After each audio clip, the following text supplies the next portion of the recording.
Hi everyone, welcome back to Shani Classes. First of all, good evening to everyone. आज आइए friends, चलिए करते हैं स्टार्ट अपनी इस क्लास को। आज है हमारी तारीख कितनी है? 10 नवंबर है। नवंबर का महीना है। ध्यान रखो फ्रेंड्स, क्लास जल्दी जल्दी कवर करो, कोर्स कवर होना चाहिए, ठीक है। आप जुड़े हैं मेरे साथ, मैं हूँ शानी। सभी का स्वागत है शानी क्लासेस में। सभी को राधे राधे, जय श्री कृष्णा, राम राम। आज हम पढ़ेंगे साइंस। साइंस लगातार कर रहे हैं, कई दिनों से इसलिए कर रहे हैं ताकि ये कोर्स भी कवर हो जाए। वन बाय वन करके एक के बाद एक देखो। आज जो टॉपिक है आपको वो होगी जीवों की संरचना।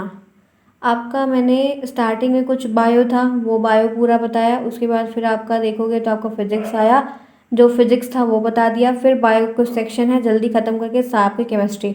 तो जल्द से जल्द साइंस पेपर ओवर होंगे। सारी डिटेलिंग आपको पता है। 25 नंबर का पेपर है, ठीक है। ध्यान रखना, फिगर भी आएंगे तो उसकी भी तैयारी करिए, ये भी पता होना चाहिए। आपको MCQs 5 आएंगे, ये भी पता होना चाहिए, ध्यान रखिएगा। तो आज हम पढ़ेंगे बायो का सेक्शन, काफ़ी अच्छा है, जो कि है जीवों की संरचना।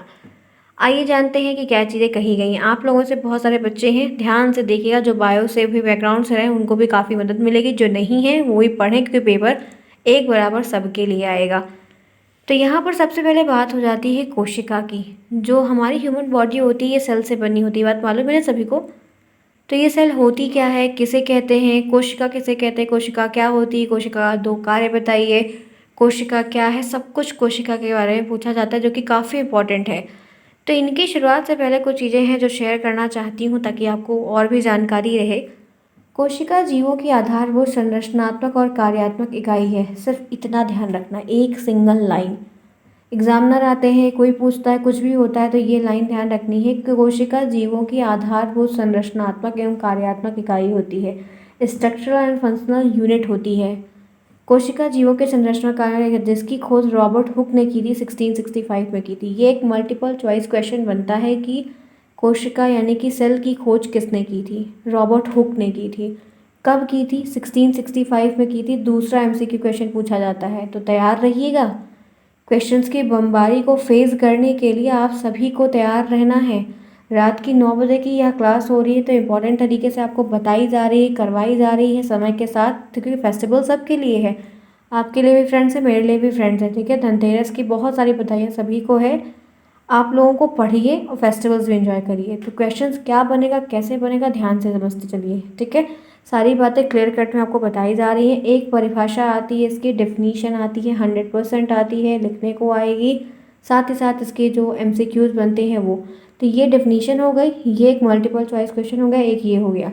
एक ही कोशिका वाले बहुत सारे जीव होते हैं, एक कोशिका वाले जीव होते हैं, बहु कोशिका वाले जीव होते हैं। जो एक कोशिका वाले जीव होते हैं उनको एक कोशिकी कहते हैं, जो बहु कोशिका वाले होते हैं बहु कोशिकीय जीव कहते हैं, ठीक है। अब इनके बारे में यहाँ पर है, जैसे जीवाणु, प्रोटोजोआ और ईस्ट, ये आदि को एक कोशिकीय प्राणी कहा जाता है। यूनिसेलुलर है ये। आपको क्या करेगा, 4 ऑप्शन दे देगा, एक ऑप्शन में कुछ, दूसरे ऑप्शन में कुछ, ऐसा पूछेगा निम्नलिखित में से एक कोशिकीय जीव कौन सा है। तो ये जब पता रहेगा तभी आप टिक कर पाएंगे। और एक मल्टीपल चॉइस क्वेश्चन इस तरीके का इस टॉपिक से पूछ लिया जाएगा। आगे बढ़िए। कहते हैं एक से अधिक कोशिका वाले जटिल जीवों को बहुकोशिकीय मल्टी सेलुलर ऑर्गेनिज्म कहते हैं। जिनमें एक सिंगल सेल पाई जाती है वो यूनिसेलुलर होते हैं, क्योंकि यूनि का मतलब एक होता है। और जिनमें एक से ज़्यादा पाई जाती है, मल्टीपल होती है, बहुत सारी होती है, वो हमारी मल्टी सेलुलर होते हैं। तो ये बात आपको बहुत अच्छे से पता होनी चाहिए, जो कि काफ़ी इम्पोर्टेंट है। और ये पैराग्राफ भी बहुत इम्पोर्टेंट है। कोशिका क्या होती है, कोशिका किसे कहते हैं, कोशिका से आप क्या समझते हैं, अपने शब्दों में बताइए। तो आप यही बताएंगे, यही लिखेंगे कि कोशिका जीवों की आधारभूत संरचनात्मक एवं कार्यात्मक इकाई होती है, जिसको रॉबर्ट हुक ने खोजा था 1665 में। इसी के साथ बढ़े नेक्स्ट, आगे चलें। आगे बात करते हैं सेल थ्योरी की, जिसको हम क्या कहते हैं, कोशिका सिद्धांत कहते हैं। क्या कहते हैं इसको हम? कोशिका सिद्धांत कहते हैं, जो कि है सेल थ्योरी। क्या कहलाता है? Cell theory. तो कभी कभी क्वेश्चन आता है कि कोशिका सिद्धांत किसे कहते हैं, कोशिका सिद्धांत क्या होता है, इससे आप क्या समझते हैं। 1838 में जर्मन के वनस्पति विज्ञान शास्त्री एम जे स्लाइडेन और 1839 में जर्मन के जंतु विज्ञान शास्त्री थियोडोर स्वान ने मिलकर कोशिका का सिद्धांत का प्रतिपादन किया था। इनका दोनों का नाम बायो की जगत में बहुत फेमस है। अगर हम बायो की बात करें तो इनका बहुत ऐसे कहा जाता है कि फादर ऑफ बॉटनी कौन है, तो स्लाइडेन है। और अगर कहा जाता है कि फादर ऑफ जूलॉजी कौन है, तो ये थियोडोर स्वान है। और बायोलॉजी के फादर कौन है, तो थियोफ्रेस्टस है। नहीं पता है तो ध्यान रखिए, मल्टीपल चॉइस क्वेश्चन आएगा। ये बॉटनी के हैं, देखो वनस्पति लिखा है, ये जंतु के हैं, ये लिखा है। और बायोलॉजी के थियोफ्रेस्टस है, जो मैं बता दे रही हूँ। तो 3 नाम मैंने आपको बता दिया, तीनों ऑब्जेक्टिव आ सकते हैं, कई बार आए हैं, तो प्रिपेयर होना चाहिए आपका। आगे बढ़िए। पृथ्वी पर पाए जाने वाले सभी जीवों को 2 वर्गों में बांटा जाता है। हाँ, अकोशिकीय जीव अर्थात ऐसे जीव जिनमें कोई कोशिका नहीं पाई जाती। बहुत सारे अकोशिकीय जीव भी होते हैं जिनमें सेल नहीं पाई जाती, जैसे विषाणु यानी कि वायरस, इनमें सेल्स नहीं होती, ये सेल्स के बने नहीं होते हैं। कोशिकीय जीव अर्थात ऐसे जीव जिनमें एक से अधिक पाई जाती है कोशिकाएं। कोशिकीय प्राणियों को पुनः प्रोकैरियोटिक और यूकैरियोटिक नामक 2 भागों में बांट देते हैं। मतलब 2 प्रकार की सेल होती है। सबसे पहले एक ऐसी सेल होती है जिसमें कोई सेल नहीं पाई जाती, ऐसे जीव होते, कुछ ऐसे होते जिनमें कई सारे पाए जाते हैं। तो जिनमें कई सारे पाए जाते हैं उनको भी 2 कैटेगरी में बांट देते हैं, एक यूकैरियोटिक में बांट देते हैं, एक प्रोकैरियोटिक में। ठीक है, दोनों नहीं भूलिएगा, इंपॉर्टेंट है, बहुत अलग अलग तरीके से प्रश्न बनते हैं। अब दोनों के बीच को पहले समझो कि है क्या। यूकैरियोटिक सेल क्या होती है, प्रोकैरियोटिक पूछा जाता है। यूकैरियोटिक की परिभाषा बताइए, ऐसे ही लिखा रहेगा। प्रोकैरियोटिक किसे कहते हैं, या तो प्रश्न आएगा कि प्रोकैरियोटिक यूकैरियोटिक कोशिकाओं के 2-2 अंतर लिखिए, 3-3 अंतर लिखिए। पहला अंतर है ये प्रिमिटिव कोशिकाएं होती हैं, आदिम कोशिकाएं होती हैं, ये सुविकसित होती हैं। मतलब ये थोड़ा कम डेवलप्ड होती है, ये अच्छे से फुल्ली डेवलप्ड होती हैं। दूसरा एग्जाम्पल है, दूसरा डिफरेंस है कि इनमें आरंभी इंसिपेंट केंद्रक होता है। मतलब इनका जो केंद्रक होता है वो थोड़ा सा अविकसित होता है, लेकिन इनका जो सेंटर का केंद्र होता है वो पूरी तरीके से कंप्लीट डेवलप्ड होता है, फुल्ली डेवलप्ड होता है। तो 2 मैंने आपको बता दिए, ठीक है, 2 मैंने आपसे शेयर कर दिया। आगे बढ़ते हैं, तीसरा देखते हैं। इनमें केंद्रक कला न्यूक्लियर मेम्ब्रेन तथा केंद्रिका अनुपस्थित होती है। इनके बीच में जो केंद्रक न्यूक्लियर मेम्ब्रेन होती है, केंद्रक कला और केंद्रिका अपसेंट होती है, नहीं पाई जाती इनमें, मतलब वो नहीं होती है। लेकिन इनके अंदर जो है वो केंद्रक कला और केंद्रिका दोनों प्रेजेंट होती है। किसमें, यूकैरियोटिक में, और ये प्रोकैरियोटिक है। तो दोनों का अलग अलग है। आगे बढ़िए, 2-3 जरूर याद कर लीजिएगा, 3 पक्का याद कर लीजिएगा, 100% है कि 3 आएगा। इसमें जो है झिल्ली युक्त कोशिकांग, गोल्जी बॉडी और एंडोप्लाज्मिक रेटिकुलम, ये चीज़ें यहाँ पर रहती हैं, इनमें ये चीज़ें नहीं रहती हैं। तो ये आपको पता होना चाहिए। आगे बढ़िए, मैंने ज़्यादा नहीं लिया है क्योंकि आप भूल जाएंगे, बात मुझे मालूम है, क्योंकि इनके बारे में बहुत डीप में हम नहीं जाना चाहते, क्योंकि उतने प्रश्न बनते ही नहीं हैं। सिर्फ बहुत सारे सेट ऑफ पैटर्न क्वेश्चंस बने हैं जो बार बार वही रिपीट होते हैं। लाइसोसोम होता है वो यहाँ पर आपको देखो, इनके में लाइसोसोम, ये क्लोरोप्लास्ट, हरित लवक, माइटोकॉन्ड्रिया आदि नहीं होते हैं। और इसमें जो है यूकैरियोटिक सेल में लाइसोसोम, क्लोरोप्लास्ट, माइटोकॉन्ड्रिया सबके सब पाए जाते हैं। तो ये वाला जो बॉक्स है वो आपके इसी 4th पॉइंट के अंतर्गत आ रहा है, यानी कि जो प्रोकैरियोटिक सेल होती है उसमें ये झिल्ली युक्त कोशिका अंग नहीं पाया जाता, गोल्जी बॉडी, एंडोप्लाज्मिक रेटिकुलम, ये सारी चीज़ें, लाइसोसोम और क्लोरोप्लास्ट, माइटोकॉन्ड्रिया कुछ भी नहीं पाया जाता है, बाकी दूसरे में पाया जाता है। आगे बढ़िए, 5वां है, इनमें समसूत्री कोशिका विभाजन नहीं, इसमें मिटोसिस नहीं होता है और इसमें होता है। 2 तरीके से डिवीजन होता है, एक मिटोसिस होता है, एक मियोसिस होता है। तो इसमें जो है वो समसूत्री कोशिका का विभाजन नहीं होता और इसमें होता है। तो ये 5 डिफरेंस है जो कि काफ़ी इंपॉर्टेंट है, मैंने आपके साथ बताया। यहाँ तक समझ में आया सभी को, उम्मीद है आया होगा। फ्रेंड्स सुनिए, सिंपल सी बात, अगर एक बार में नहीं आया तो ये वीडियो 2 बार देख लीजिएगा, ठीक है। और 5 मैंने आपको बताया तो 3 आपको याद रखना। चलिए फटाफट क्लास को लाइक कीजिए, जिन्होंने क्लास को लाइक अभी तक नहीं किया है। 10 मिनट्स हो चुके हैं, हम यहाँ पर क्लास कर रहे हैं। आगे बढ़िए, फटाफट बढ़ेंगे और भी चीज़ों को इनके बारे में देखेंगे, ताकि काफ़ी चीज़ें हमारी डिस्कस हों और हमें जल्द से जल्द चीज़ों को कवर अप करके अपने क्वेश्चंस की तरफ आगे बढ़ना है। तो इतना आपको ध्यान रखना होगा, ठीक है। यहाँ तक क्लियर है। चलिए, तो ये डिफरेंस मैंने आपको बता दिया, जो कि सिंपल ईजी है। अब कुछ चीज़ें और जानते हैं जो कि काफ़ी आता है, कि पादप कोशिका क्या होती है, प्लांट सेल किसे कहते हैं। तो कहते हैं कि पेड़ पौधों में पाई जाने वाली कोशिका को हम पादप कोशिका कहते हैं। हाँ सही, ये जो पेड़ पौधे होते हैं जो हमने इतने सारे देखे हैं, लगाए हैं, किए हैं, इनमें जो कोशिका पाई जाती है उनको हम पादप कोशिका कहा जाता है, जो कि जंतु कोशिका से अलग होती है। जो एनिमल सेल होती है उनसे ये काफ़ी अलग होती है। अगर हम इनके बीच की विभिन्नता की बात करें, डिफरेंस की बात करें, तो जंतु कोशिका के बाहरी आवरण, जो एनिमल सेल होती है, इनका जो बाहरी आवरण होता है अर्थात जो बाहर का भाग होता है वो भाग को प्लाज्मा झिल्ली कहते हैं। जबकि पादप कोशिका के बाहर का जो आवरण होता है उसको हम क्लोज जो है कोशिका भित्ति कहते हैं, यानी कि सेल वॉल कहते हैं। क्या कहते हैं उनको? हम सेल वॉल कहते हैं, जो कि सेलुलोज की बनी होती है। ध्यान से सुनिएगा, फिर बोल रही हूँ। पेड़ पौधों में पाए जाने वाली कोशिका को पादप कोशिका कहते हैं, हाँ कहा जाता है, जो कि ये आपका है सिंपल सा, जो कि जंतु कोशिका से अलग होती है। यानी कि प्लांट सेल जो होती है वो एनिमल सेल से पूरी तरीके से डिफरेंट होती है। प्लांट सेल अलग तरीके की होती है, एनिमल अलग तरीके की होती है। तो जंतु कोशिका से अलग होती है। अगर विभिन्नता की बात करो, अगर हम डिफरेंस की बात करते हैं, तो जो एनिमल सेल होती है उसका जो एक्सटर्नल आवरण होता है, यानी कि जो उसकी बाहर की कवरिंग होती है, वो भाग जो होता है वो प्लाज्मा झिल्ली कहा जाता है, उसको हम प्लाज्मा मेम्ब्रेन कहते हैं। लेकिन जो प्लांट सेल का बाहर का जो आवरण होता है, बाहर का जो कवर होता है, उसको हम सेल वॉल कहते हैं। एक मल्टीपल चॉइस क्वेश्चन ये बन जाएगा, एक मल्टीपल चॉइस क्वेश्चन ये बन जाएगा। और वो जो प्लाज्मा सेल यानी कि कोशिका भित्ति होती है वो किसकी बनी होती है? वो सेलुलोज की बनी होती है।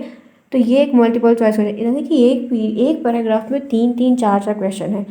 जो मल्टीपल चॉइस क्वेश्चन बनते हैं बहुविकल्पी वाले, यही आपके अतलगुत्री में भी पूछ लिए जाते हैं। तो यहाँ पढ़ेंगे तो वहाँ पर भी काम आएगा, वहाँ पढ़ेंगे तो यहाँ पर भी काम आएगा, ये आपको पता होना चाहिए। आगे बढ़िए, देखिए ये सेल का स्ट्रक्चर तैयार होना चाहिए, इसको तैयार कर लीजिए। देख सकते हैं लाइसोसोम, ये अंतरापद्रवी जलिका, कोशिका द्रव, राइबोसोम, माइटोकॉन्ड्रिया, सेल वॉल, बाह्य कोशिका, प्लाज्मा झिल्ली, केंद्रीय झिल्ली, गोल्जी बॉडी, केंद्रक, साइटोप्लाज्म, सब कुछ दिया है। ये फिगर आता है एग्जाम में, आता है। इसको तैयार करिए, इसको बनाइए कॉपी में, और इसकी नेमिंग भी करना सीखिए, क्योंकि आएगा प्रश्न, इतना ध्यान रखिएगा। ठीक है फ्रेंड्स, प्रश्न बिल्कुल आएंगे, तो ये आपको पता होना चाहिए। यहाँ तक सभी को समझ में आई चीज़ें?